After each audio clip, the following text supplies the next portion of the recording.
Welcome to Mom Boss Central. I'm your host, Alexia Hoffman. This podcast is where entrepreneurial moms like you and me come together for real and raw conversations filled with practical tips, genuine stories, and a whole lot of girl power. But it's not just about listening, it's about building a community. If you haven't already, make sure to join at mombosscentral.com. So whether you're sipping on a cup of coffee, pouring yourself a glass of wine, or tuning in on the go, get ready to join the conversation and become part of our supportive Mom Boss Central community. All right, I'm here with Beverly. Beverly, welcome to the show. We're so happy to have you on. Will you introduce yourself for our listeners who might not know who you are? So my name is Beverly Cornell, and thank you so much for having me today. I really appreciate the invitation and be able to be part of this new adventure for you. I am a entrepreneur who started a marketing agency about 12, 13 years ago out of kind of a confluence of situation. I ended up marrying a fella who's in the Army, active duty Army, and we had to move from the Metro Detroit area to North Carolina. And I wasn't sure I was going to be able to find like a VP of marketing jobs every 3 years. So I had fairly extensively networked when I was in Metro Detroit and was given an opportunity to do some freelance marketing for a couple of connections that I had. And soon it grew into more than a couple. And then I had to add a staff, and then I had to have a system, and I had to scale and all these different things. So it really came out of an entrepreneur. I say I'm an accidental entrepreneur. I never had a goal to become a business person. I know the reality. I worked for a startup before I started my business. I knew the reality of how hard it is to start a business and do all the things, the finance, the operations, the follow-up, the invoicing, the work itself. All of it is just a lot. And so I was very realistic about that. But due to falling in love and my life significantly changing, I had to get creative. And so a business was born despite my trepidation of all the things. I love it. Well, speak a little bit more about your family dynamic and what that looked like when you started your business and how all of it has played out. So I also became like an accidental mom because I married a man who had a child from his first marriage. So I became the bonus mom, stepmom, whatever you feel comfortable calling it. And he was 5, 6 years old when we started dating and got married. And he was with us a significant portion of the time. Any kind of break he had, he was with us. The summers, he was with us. And so I kind of had to dive in head first to being a mom. I was 36 years old, so I had kind of like told myself I was never going to become a mom because I was 36 by the time I got married. And so I never had planned on having children. Honestly, truly, I just thought that wasn't in the cards for me. And then I met this little human being who was amazing. And I think I fell in love with him before I fell in love with his dad. Oh, so cool. It just was magic. And he was so special. And I didn't even know that kind of relationship even existed in the world, like just a pure love of a soul. And when he was with us, my husband being in the Army really required me to be very involved because he was kind of gone a lot and back and forth and trainings and in the field and whatever. So we became buddies. We became fast buddies. And it was a really wonderful thing because yes, I was a mom-like figure to him, but I didn't have all the pressure all the time of like making sure he was going to be a productive, wonderful human. I got to support that, but I didn't have the pressure that moms have to make sure their kids are perfect in every way. I just got to love him, which was really kind of awesome in so many ways. So cool. So having my own business, I was able to take him to camps and spend time with him and cook with him and play with him. And like, it just was so flexible that allowed me a lot of one-on-one quality time with him when he was with us. And since we didn't have him all the time, that one-on-one time was so critical to bonding and creating the connection as a family. So that's how it started. How is it now? Yeah. So my husband and I did try to have children, but since I was an older mom to be, was considered high risk and all kinds of things. I had a lot of infertility issues, struggled, just very emotional, kind of up and down journey Yeah. of trying to have a family of our own. And came to the realization pretty quickly that some of the procedures that they were going to have to do to allow us the chance to have a baby wasn't really in the cards for us. So we decided to foster, to adopt. So amazing. So we became foster parents. We had 4 foster children over 2-3 years that we were part of the program. And we adopted our last child that was with us. He came to us when he was 2 days old. And Oh my gosh. he is my baby. His name is Oh, Zeke, and wow. he's 8 years old now, almost 9. My stepson is 18 and going to be graduating from high school this year. So a lot Oh my has happened since we gosh. first got married. Yeah. But our family has kind of grown in a very unique way. And Yeah. what family is to us is very unique as well. My stepfather adopted me. My mom is adopted. Just very much you create your own family has kind of been my Yeah, experience. definitely. And I even have like other people that we've kind of adopted through the years that have called me mom and given me Mother's Day cards. I just think that I'm a kind of a mother figure to people, and maybe God had a plan. Like it wasn't supposed to be like my kids are supposed to be these kids, you know? So it's Yeah. been an interesting journey for me as a mom, but has required a lot Definitely. of flexibility. Foster care is extremely demanding. You have to go to court. You have social workers in your home. You have, Yeah. listen to that little baby. Oh, just Yeah, I'm appreciate so that little sorry. baby. It's don't be sorry. Oh my gosh, appreciate all those coups and those moments. They go by way too fast. But there was a lot of like therapist appointments, things like that, because we had older foster kids. Yeah. They had IEPs, so they had needed a lot of like learning challenges and additional resources. So if I had not had my own career, my own business, I really honestly don't know how moms do it that work 9 to 5 for a corporation. Yeah. The work-life balance is almost impossible. So my situation was really unique and allowed me a lot of flexibility to support these children in the way they needed to be supported and advocated for. That wouldn't have been possible had I been in the corporate world. Yeah. And I think that is so interesting to hear you say because, like you said, you had started your business. So, talk about when you started your business in relation to when the kids came into your life and how your business had evolved over the years as well with all of So the by the time responsibilities. that Zeke kind of came, the foster kids came around, I was kind of in it. Like the business had been growing. I had several clients. I had to hire people. Yeah. I was like a full-fledged business and Yeah. pretty high speed.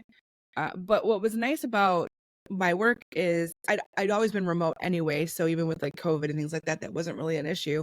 Yeah. But I'd always been remote and it always kind of had really flexible hours. So I could work at 3:00 in the morning when Zeke was nursing or I Yeah. was awake, not nursing, you were nursing, when he was feeding. And those kinds of things, like I was able to really spend the time with him, but also do the work that I needed. So if I was awake at 2:00 in the morning, I could get work for an hour or two. He got resettled, I could go back to sleep. The thing is though, when you have Yeah. your own business, there's really not a maternity leave.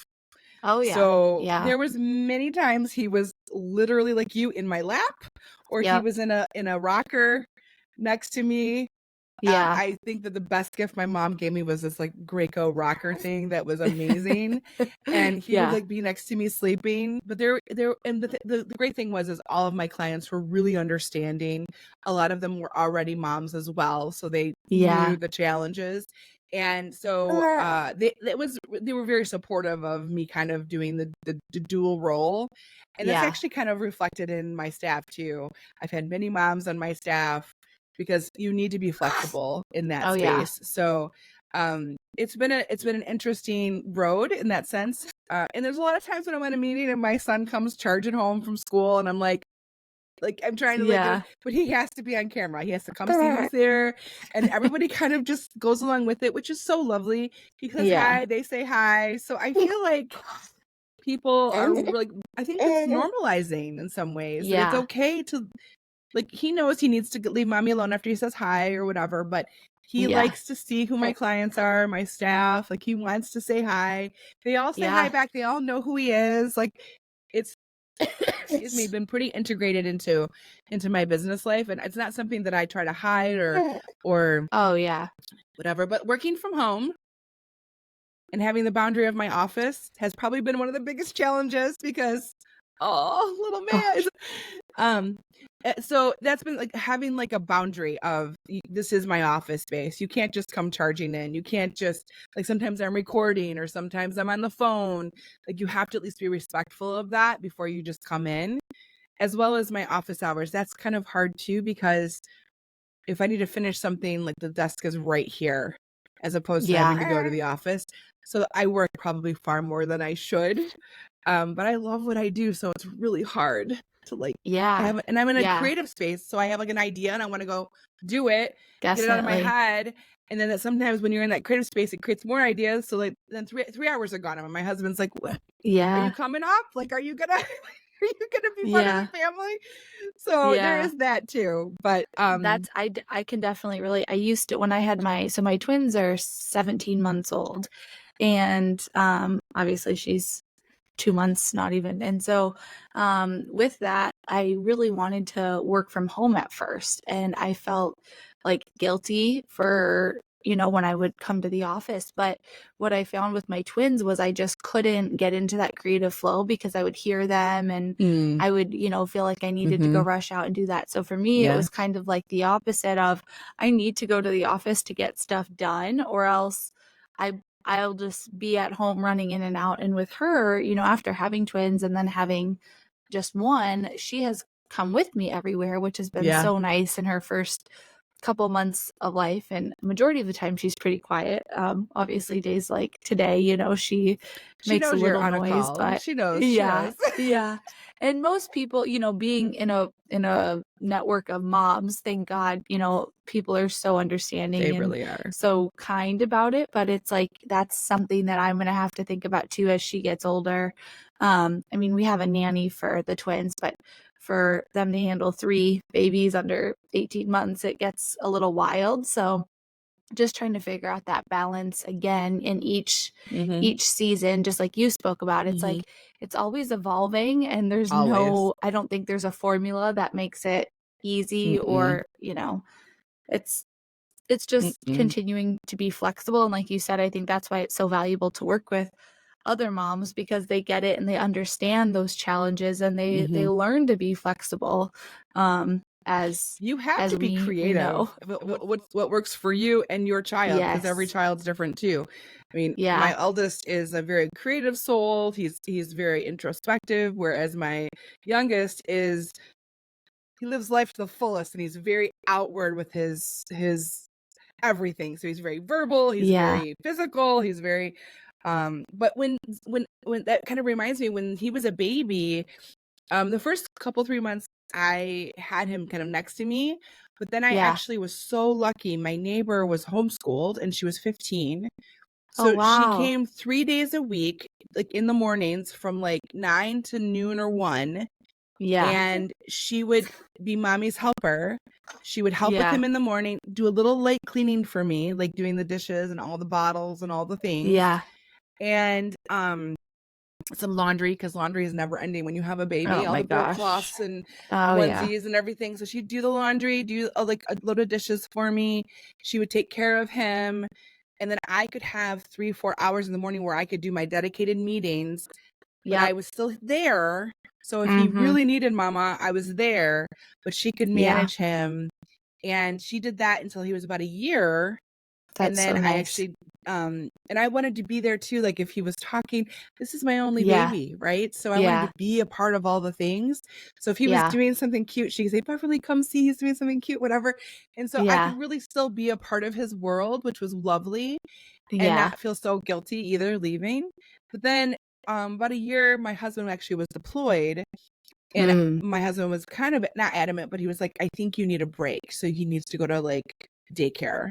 And he's also essentially kind of an only child because they're 10 years apart, and my oldest is only with us, part-time. So he needs to learn how to share and be with other kids and things like that too. So I waited till he learned to walk.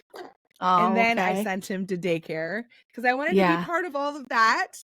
And then I Yeah. sent him to daycare, and I had a wonderful daycare. And so he went part-time to daycare.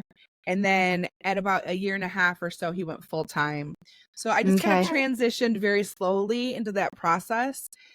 Yeah. But I think daycare was, great for him. And it did give me some real space when he was extremely busy, because that Yeah. toddler phase is a whole nother, Oh my gosh. I they're know. into I'm in it. everything. They want your attention. Oh They're very yeah. demanding. So for his Yeah. safety, for my sanity, we sent Yeah, him to seriously. daycare. But I Yeah. really was adamant about him being with me to witness all of his development and his first, and being a part of that. That was something that I said I will not compromise on. Yeah. So we really did make sure that happened. And um once again, like, my husband went, I think it was about a year and a half, he went to daycare part-time and then went to full-time. So Yeah. that was the way it worked for us. It doesn't always work for everybody. Again, you have to be Yeah. creative what works for you. But the mommy's helper thing Definitely. was huge. Yeah. Because she was homeschooled, she had the flexibility of when she did her work. She was so Mhm. wonderful. And she, like, kind of nannied with him until he was about 3, 4 years Mm. old. And she taught him how to play soccer, and, like, she was great. Yeah, So that that is worked so out cool. lovely and was perfect situation. And Yeah. it's like they're looking for jobs too. They're 15, 16, and with the homeschooling, they're really quite flexible. So it was like the perfect thing. And if she had downtime, she would study. So, Oh like, yeah. it just That's worked so out nice. great. It was a great, and she was my neighbor. So she was, like, Yeah. next door. It was so ideal. Yeah. And she was such a great kid. So it worked out all the way around for him. Yeah. And we're still Yeah. Facebook friends, and she sees him play Oh soccer my and all of gosh. that now, and she's so proud of him because she, like, taught him how to play soccer, and she played soccer in Yeah. college. And so she Oh, really that's so she's cool. very proud of him. It's super sweet. So Yeah, that's so special. And I think it is so important to have help, whether it be family or if you don't have family, to find that community that you mhm. can rely on. And, if funds are a problem, find another mom that you can switch your time with just to get that break, like you said. Mhm. And even if you're home, I think there is that guilt of leaving. And I know it can be so hard, especially with in the newborn phase. Mhm. But truly, I think it is so important that we get help in whatever way feels comfortable for us, whether that be that we're home, but we're letting someone else help with the dishes and the Mhm. laundry so we can spend more time with the baby. Or if Mhm. it's getting out of the house and leaving the baby with someone, if you need that break, I think it's so important. I know for me, I was just kind of reflecting with my twins how long it took me to feel comfortable leaving them with somebody. Mhm. Like the first date night my husband and I went on after we had the twins, I cried the whole time, Mhm. like at dinner, and I felt so guilty. And with her, I was the total opposite. I was like begging my husband, I was like, can we please leave her tonight? Like, I'll feed her before we go. She won't need to eat again until the twins are asleep. It'll be fine. He's like, are you sure? I don't know. I'm like, yes, please. It's been 8 straight weeks of I've been with her Mhm. 24/7 for 8 straight weeks. Like, I'm ready. I need the break. And I think a lot of that comes to in like confidence as a mom, and once you've gone through it and you've built your confidence, it how things shift and change, and your Mhm. perspective shifts and your needs shift too. Mhm. Because on the flip side of the confidence piece, I mean, as a second time mom, but only being a mom for 18 months, right? It's Mhm. like, when will I feel qualified? And I think about, oh, well, this next season I haven't ever experienced. And it's like, I don't think I'm ever going to hit the point where I feel qualified to do any of this, but I think we're all Mhm. doing the best we Mhm. can, and that is what's important. So, um yeah, I just think it's so funny to look back at things we do as moms and entrepreneurs and reflect on how much we've grown and Yeah. changed over the years, over the Yes. seasons, and how Yes. as new Yes. challenges arise, our take on them can shift so much from one But you talk about it, even seasons, I think is so, because we move every 3 years, we have like a season when we move. There's the Mhm. developmental season for them. There's Mhm. the where you are in your business for you and as a mom. Yeah. The things that matter to me now. I mean, I'm an older mom, so I think my perspective is really different than so if Mhm. I was had I been 22, 23 when I Mhm. had my family.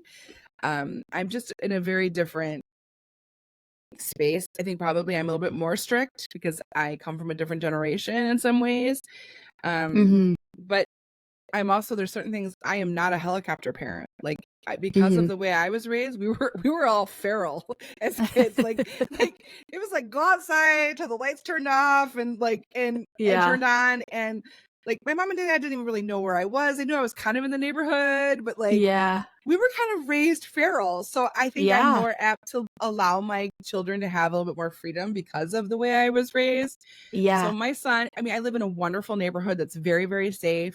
My son kind of runs a little bit free here. Yeah. I know like 4 or 5 moms in the neighborhood, and he's allowed that freedom because there's people watching all the time out for him. Definitely. So I don't have to worry. And we have the kind of understanding of like, if my kid's doing something wrong, you have every right to yell at him. Like, it's Yeah, okay. definitely. They're part of my Yeah. tribe that helped raise him with me. And That's we do that for each amazing. other's kids. And like, Yeah. one of his friends kind of just has like, he can come in, he knows where the apples are. He just grabs it. He doesn't even ask anymore. Like, it's just, Yeah. when you have that support system and you have friends like that, it's just really hard as a army wife because every 3 years we have to rebuild that. And just by the time we Yeah. like become super comfortable with our new tribe, we get uprooted again. And we don't have our family and our like childhood friends with us that we really trust. You know, those like pseudo aunts and uncles Yeah. that we've known for Yeah. years that could be part of their lives on a regular basis. We don't have that. That's not Mhm. really an option for us. So we have to create that every time we go somewhere. And it's funny because I'm kind of strategic. Like I pick people who I know have had fingerprinting done. Like I love to be friends with teachers, people who work for the school system, people Yeah. who are coaches, because then I know Yeah. like they've been fingerprinted and been through the system. So at least there's been some level of like due diligence there. But Yeah. you have to be kind of strategic there too, because you really don't know. Yeah. So it's an interesting life we lead in that. Like I feel like we know a lot of people. We've met so many amazing people at every single duty station we've been at, but it's Yeah. really hard to constantly have to like make your friend circle again. And again, like I'm 49. And so people have Okay. friends already when they're 49. Like they don't need new So, friends. yeah, I think, well, and I think what you're saying is so important because I think for me, like my husband and I only grew up, we're 5 years apart, but we grew up in totally different parts of the country. I grew up in Southern California. He grew up in Michigan. So our expectations of what raising our kids just Mm-hmm. look like are so different. And we decided to move out of the city to have some acreage, and we wanted our kids to have, the ability to run with our goats and dogs and Yeah. all that craziness. But I think hearing you talk about that community piece is so huge because I know that's something I've always dreamed of, is having my kids be able to run to the neighbors and Mm-hmm. have their friends come in and feel comfortable. So what advice do you have for moms that are trying to build that community, since you do it so often? How do you get plugged in? How do you overcome that anxiety around making new friends as an adult woman? Because It's probably the hardest thing. And I think the other hard thing about it is, I mean, I tend to be, well, for us here, Zeke started first grade. So we were at the bus stop and there were other parents with their first graders on a regular basis every day. That allowed an opportunity to see people on a really regular basis and build a relationship. Plus, our kids were friends. So it just yeah. kind of was a very natural thing. But I am Mhm. attracted to our son is transracial, like our family is transracial. He is a mixture of African American, Caucasian, so he does not look like us necessarily. And Mhm. I look for other families who don't look alike too, because I feel like Okay. we have a unique set of issues that we have to encounter and discuss with our children. So it's just nice to have Yeah. that community too. So there is a family here who also has been a foster family who has adopted children that is transracial, that their Yeah. family is a rainbow, which is lovely. Yeah. And that's a very physical way. I mean, that's a very physical way. Like I almost kind of seek those people out. Like if I see them, I'm like, Yeah. hi. Like I really want to know them. Yeah. um But I think it's just proximity in many ways. Like I attend almost all the school functions. I do all the school parties, and there's the Mm, same moms. And so we just have become friends. And my son is extremely involved in sports. And I feel like mhm. after 3 years, like I even know the kids on the other teams because he's been on so many teams that now I'm Yeah. knowing more kids in that. So, and you Yeah. sit at these games every, or the practices every Tuesday, and then there's games every Saturday. So again, proximity, Mhm. but you have to Yeah. show up. Like you have to go, you have to meet.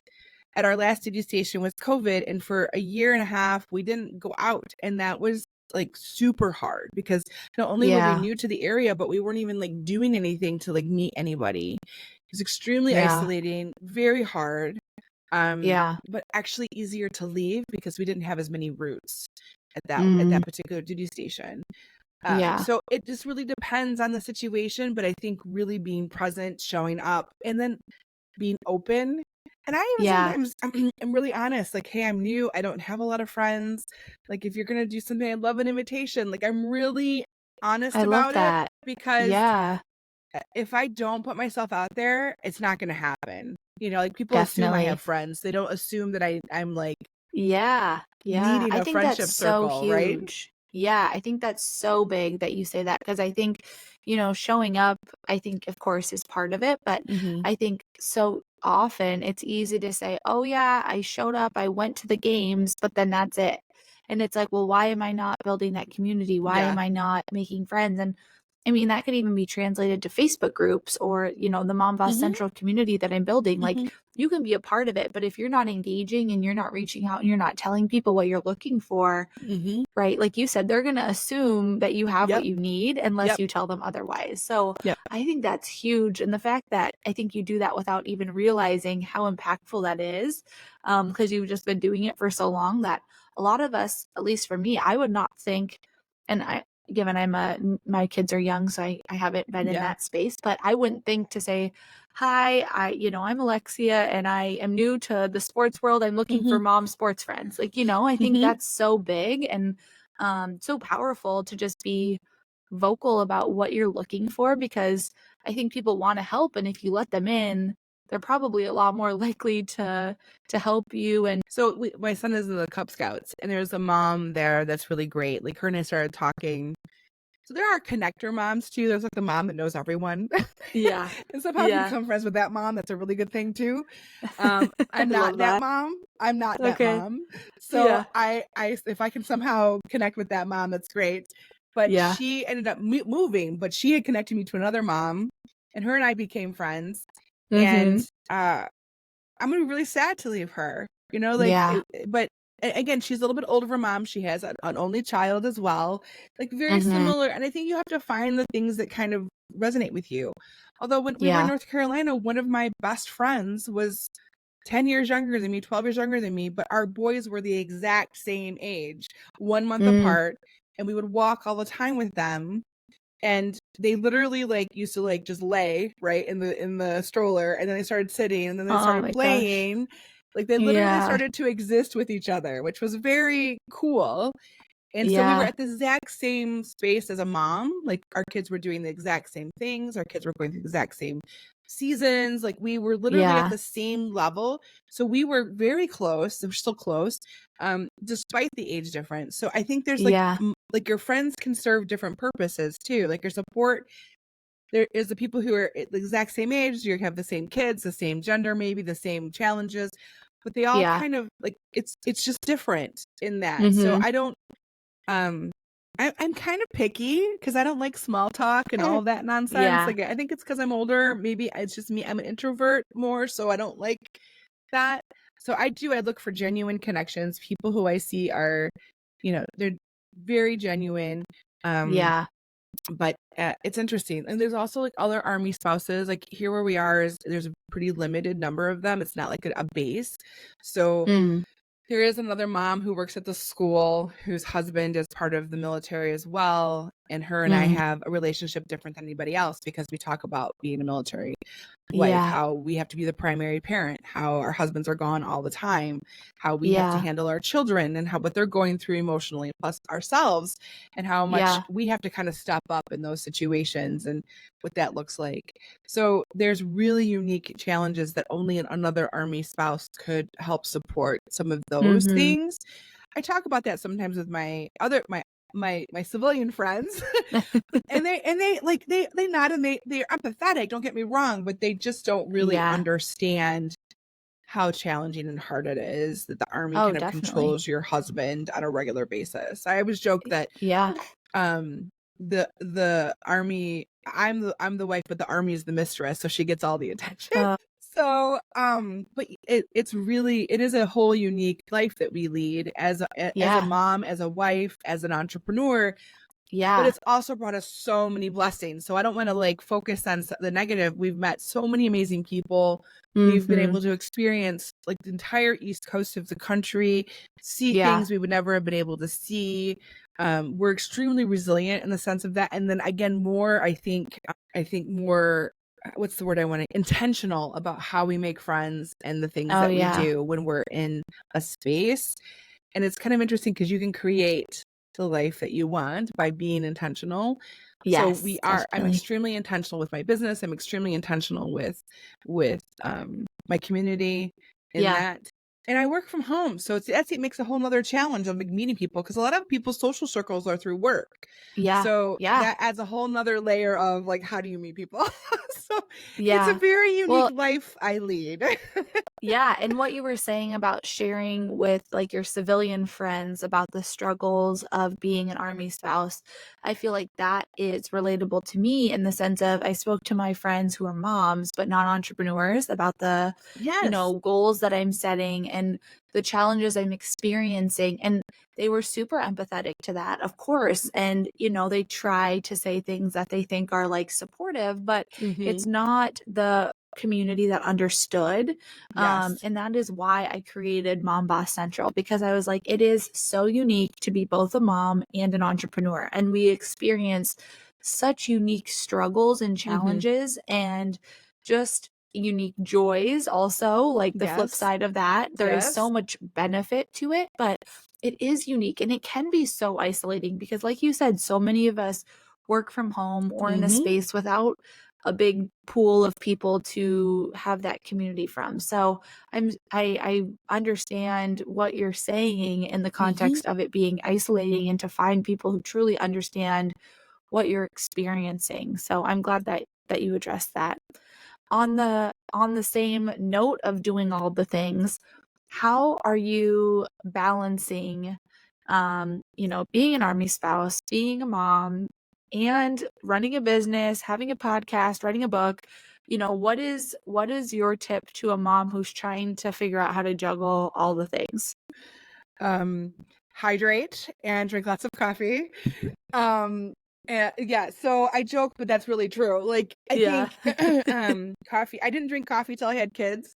Okay, wow. So that That's tells you impressive. something, right? I did not drink Yeah. coffee till I was like 36. Then it became a very real need to Yeah. drink, just changed entirely. Coffee is great. The hydrate is great. I think really what it comes down to is you have to figure out what works for you and your family Mm, and what makes everybody kind of happy. That's the hardest part, I think, about being a mom and an entrepreneur is you have to make your clients yeah. happy, your team happy, your family happy, Yeah. you happy. Because that's Yes. the whole reason why we're doing this, right? For our passion, our Yes. joy. So you have to Yep. honor all of those things. And sometimes you do one really well and sometimes you suck at one. I mean, that's just the truth of it all. Yes, And it like ebbs definitely. and flows. So this one can be great this week, but this one can be great next week. And it just Yeah. ebbs and flows. Lean into that because that is the Mhm. reality and it's okay. And there's Yeah. just some days I can't do it all. And it's just Yeah. okay. Like, yes, I've cried. Yes, I've like just put myself to bed early. Like, so Mhm. I'm just gonna go Yep. take a nap. I'm just gonna go to bed. And start tomorrow again. Like this is new day, new fresh, whatever. Yeah. But for the most part, really it is. I think a network of people is super important. Mm. And that is something that I don't think I nurtured as much over the last few years as I am right now. Yeah. But the network of people who understand and you can sympathize, because sometimes just getting the anxiety or the words out of your head or out of Yeah. your heart and processing them to Mm-hmm. for a solution or something, or even just talking about them is half the battle. Because my Yeah. husband, despite how much he loves me, he does not understand what it's like to do all the things. I think he Yeah. respects it. I think he gets the fact that it's a lot. And I think he really does think I'm amazing. But Mm-hmm. I I wish he understood more. Like, I wish he Yeah. got it more. I wish he Yeah, really definitely. understood how hard it is to do all the things and to be in my brain, and that it never Mm-hmm. stops. It never stops. Yes. Oh my gosh. I So can. so the mental load is extremely heavy, but Yeah. we use systems like calendars, and like we share Mm-hmm. Google Calendar and everything goes Yep. in the calendar. We use notes, so I put things in notes. Like, I just try to get out of my head, because the more it's in my head, the harder it is to sleep, to function, to not be Yeah. stressed out. And then I Yeah. really did invest in my business to get a team and a process and a system that allows me more time to do the things that I love and to Yeah. be more, again, intentional about when I work, how I work, and what I work on. But Mm-hmm. that took time, and you have to build the financials to be able to do that.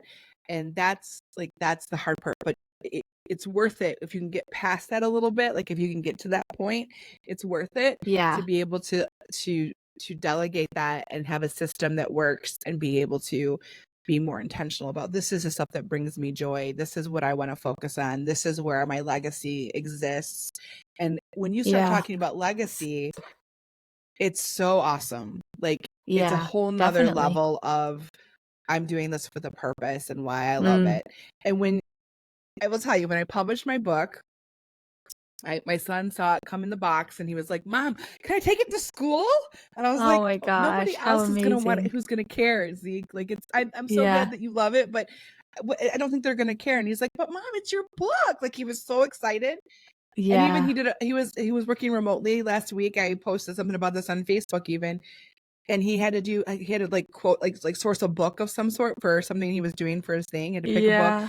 and he had to like take a picture with the book and tell if it was to educate, to inform, to entertain, to whatever. And he was like, "It's to inform." Like, he was just so cute, and he was so proud Oh of my me. gosh. And I That's think that's the amazing. thing at the end of the day that I want to pass on to my son, is you Yeah. need to follow your dreams. You need to do what makes you happy. You need to be Yes. doing the things that is important to you, not giving up your entire identity for your children, right? Like, Yes. the thing that is important to me is to be a good mom, but also to be true to myself in this Yeah. life, and show Yeah. him that's important too. Like, mommy has needs, mommy needs to do this. Yes. And despite the fact that I have to sometimes tell him no, I Mm-hmm. live in the moment when I am with him, like, very Yeah. much in the moment. Even my mom made a comment. She goes, Definitely. "You're so like in the moment when you're with him."